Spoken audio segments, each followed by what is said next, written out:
It's not healthy to run away from painful feelings, but you gotta confront them at times, and I think time heals all wounds to a certain Yes. respect. Mammoth is what brings me purpose, and it helps keep me going. I don't know what I would be doing if I didn't have Mammoth or music in general. I probably wouldn't be here. Song cake. What was your nickname in school? Was it Wolfie? Yeah, Wolfster? The everybody called me Wolfinator? Wolfie, The Wolfman? Yeah. Or loser. Loser? Nerd. Yeah, no, we all had a little bit of that. Let's talk about the new album, and well, the genesis of the 3 albums. Obviously, the first album was a gestation period of quite a few years, and then it came together as that first record. Second album, I would say slightly darker in tone, COVID, obviously, you lost your father. What was perhaps the artistic starting point for the end? We had the amazing opportunity to open up for Metallica on their most recent tour. The last 2 shows took place in Mexico. I had a traumatizing panic attack on that first flight there, because I knew the elevation of Mexico was really higher than any place I'd ever done a show before. Being nervous in general already, as I am with every concert, I didn't get much sleep before the flight, and I was on the plane with my Uncle Patrick, who was here, and I noticed my vision started just kind of closing in, and I just, in hindsight, it's hilarious, but I turned to him and I just kind of like brushed him. I was barely like, hey, and I was like, I don't feel good, which is a very funny thing for just a 34-year-old man to say to his uncle. He turned to me and goes, yeah, you don't look good. And I'd never been so drenched in sweat, but so freezing at the same time. And it lasted like 10 minutes, but man, it felt like a lifetime. It was, that really lasted with me. And I think it was right after that I went home and started writing the demos and working on early lyric ideas. And I think that panic attack is almost the thing that sort of set off the therapeutic experience of working through my anxieties and my own insecurities and stuff like that. And I think I ended up seeing that the through line through a lot of these songs are about things ending in any type of meaning. There's even some positive meanings of that near the end of the record. And so I felt like it was an evolution compared to the first 2 records, that it didn't feel like it was a numbered. It wasn't Mammoth 3. It was a new, something new, But brought on by say, anxiety, by sort of, it's like art out of adversity in a way. Sure, yeah. That kind of vibe. I mean, was there a song with that album that perhaps, I talk to artists a lot sometimes, and they say there's like a first song that comes to them and you think, I've got an album here, so this is gelling, this is going to be something. Yeah, I think the biggest example of that is the very first song on the album. It's called One of a Kind. The pre-production was a little different this time around, where normally I would make it on my computer, on my laptop by myself, but we had the studio ready quickly enough that we were able to, basically it's me, my producer Elvis Basquette, Jeff Mall, our engineer, and Josh, Elvis's assistant. And I would turn to Jeff and be like, hey, throw the tempo here. And I would just play something really quick. And then I'd run out and play the drums to it. And then I'd run back, play the bass to that.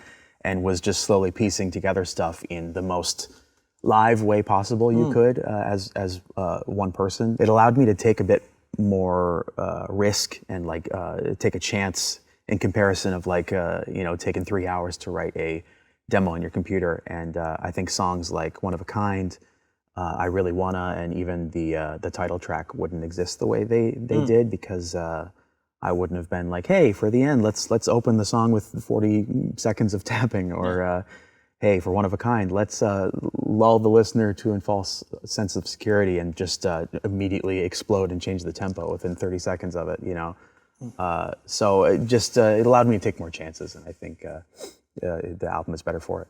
When I first listened to the album, it's like a man walks into the bar and then he sets the bar on fire.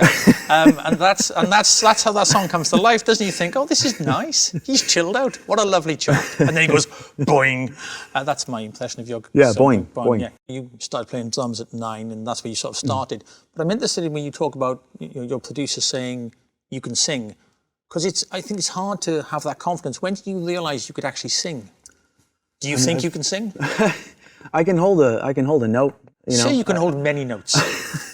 I think, thank you. I think, I don't know, I've always been able to hum and sing stuff I hear, but I never really I don't know. I think the time I spent in Van Halen was integral to my voice and the way I was able to work it by singing all of Mike's crazy high parts. I'm very much an overly self-aware, anxious, I don't have much faith in myself to begin with type thing. So to have somebody who believes in you when you can't is certainly a helpful thing when it comes to something creative like this. Because you've talked about, and I love the fact you talk about mental health. You're very open about the way you are and those emotions you sometimes have to deal with. Because you keep yourself really busy. You're on tour all the time. You always seem to be working and developing your music. Does that help with that kind of thing? Does it, because it takes your mind away from it? Or? Yeah, I think a Mammoth within itself is sort of me escaping or at least trying to not confront all the time the pain of losing my dad. It helps keep me really busy. I think ever since we started touring in July of 21, we've kind of been, I think I've been on the road more than I've been home. Yes. And then when I'm home, we spend at least a couple months of that time to write the new record and record that. So maybe it's not healthy to run away from painful feelings, but you gotta confront them at times, and I think time heals all wounds to a certain respect. But Mammoth is what brings me purpose, and it helps keep me going. I don't know what I would be doing if I didn't have Mammoth or music in general. I probably wouldn't be here. Well, thank God you have. Thank God for that too. Well, just talking about 21, am I right in thinking it was the Bottleneck Bar in Kansas? Yeah, Lawrence, Kansas, yes. The first Mammoth show, 350 cap club. Yeah. How was that? Was that fun, or was it, because you mentioned your nerves? I imagine that was probably on edge. Dude, if you ask anybody else in the band, they'll tell the exact story of me. There's this very tiny upstairs, sort of almost, we call it the tree house. It's just this tiny little room with no air that's right next to the stage. And I was just kind of sitting by myself, and I was just like this blank face the whole time, just kind of running through like, oh my God, I'm gonna mess up. I'm not gonna do good enough. This is crazy. And we did it, and I was nervous, but what I found out through this process in the last 4 years is that I'm awful with firsts. So the first show of something, or the first time we play a new song, or the first time we open for a band, I'm usually having a hard time. But you got to push through it, and you can't just be like, hey guys, I can't do the show because I'm scared. So you just have to do it. You think about the size of the shows you played with Van Halen. You think about the size of the shows you played with Monte as well, another great live band. Reducing that down to 300 people, that was much worse as an experience? Yeah, also because I think in those projects that you mentioned, I'm not even kind of the main focus. People at a Van Halen concert are there to see Eddie Van Halen, they're there to see David Lee Roth. At a Tremonti show or Alter Bridge show, they're there to see Mark Tremonti. I'm just kind of in the side playing bass. But when it's Mammoth, I need to be at the front representing the material. And that's, I'm a very introverted, awkward guy, not very socially skilled. So that's where a lot of that anxiety comes from. And, Have you thought about doing scissor kicks on stage? Who'd want to do that? So obviously the first album, going back to the first album, which I love the first album, it took a long time to write, to develop. Then, so your nerves must have been on edge when you released it to the world.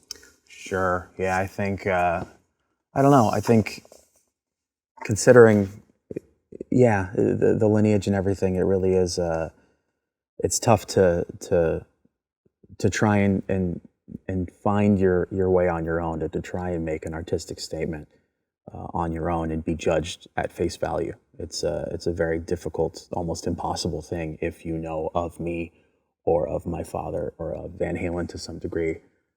So it's tough to get an honest reaction. It's tough to get a reaction at face value. So I think that's always just kind of going through your head, where it's like, people are going to like this because of my last name, and people are going to hate it because of my last name, and not many people are going to give it a chance for what it is. And that's all I really want to try to do anyways, so. I remember there was a great line you said, and it was something like, all white men of 45 to 50 hate me. Most. No, I'm there, sir, and I love you.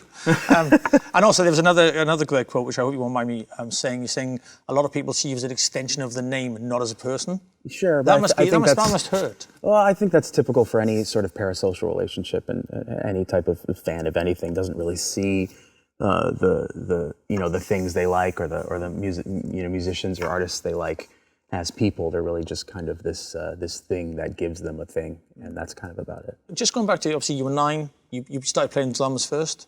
Yeah. Alex must have been delighted. Your dad must have been heartbroken. No, Dad was the one who taught me. Oh, did he? Yeah, he taught me how to play Highway to Hell. He had a bunch of magazines set on the table, and he was like, okay, so right here is the hi-hat. You're going to do this. And then right here, in between. And then do your foot in between. Da-na-na. And then you got Highway to Hell. So he taught me that, and from there, I just taught myself. Where's your happiest instrument? Drums. So when you play the drums, because do you start writing with drums? Is that how you do No, your usually songs? it's guitar or riff of some sort. Some ideas can start with drums, but notably, Like a Pastime on the last album started with that sort of drum beat. But usually it's I'm just writing something on the guitar, and that sparks some creativity. That's interesting that you go back to your kind of first instrument, and that's what gives you that joy. Yeah, I think that's a big reason why I'm not comfortable having more musicians come in, because I want to play everything, because it's so fun. I have a good time, and drums are my favorite. So that's beautiful. I love that. In terms of the house, and I don't mean your dad, I mean because your mum was an artist and an actress, well, still is. She's in your video beating up vampires. Yeah. God love that woman.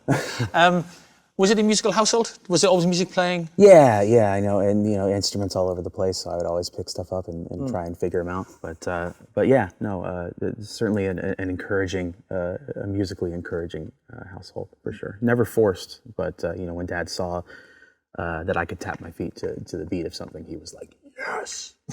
So. That's nice. Yeah. Yes. Thanks, Dad. You've been very kind, and you've given us some photos from your art. Yeah. Can we bring up the first photo, please? I love this photo for many reasons. Come on, everyone. Aww. We were having an argument earlier. Whose hair is that? Is that Dad or Mum? Both. I mean, have you seen pictures of them in the 80s? They look like a beautiful siblings. Yeah, I mean it's both there. I mean, look, there's his hair right there. So yeah, I was going to say. Well, I actually thought that was your mum at first. I really did. And you seem to be wearing a wig. It's weird to see a child wearing a wig. Yeah. So how old are you here, and what is happening? Is Dad showing you the C code? I'm still in a crib, so I hope I'm like 1, 2.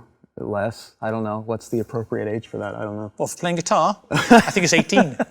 Yeah, I mean, I don't really know what's going on right there, I mean, like him, he doesn't know what's happening. But I think that's a good example of the musically encouraging household that it was. My dad would even play, hell, could have been that guitar up against my mom's stomach, just so I could feel the vibration of it all. But you didn't really start writing your own songs until you were in Tremonti, is that right? Was that a confidence thing? Around that time, I think maybe it was just I've been doing this music thing for a bit, and maybe I should see what I have to offer myself. And I think that's where I started experimenting and joined those guys and wrote stuff with them and had fun, and then started working on my own stuff, and that's when I actually helped record.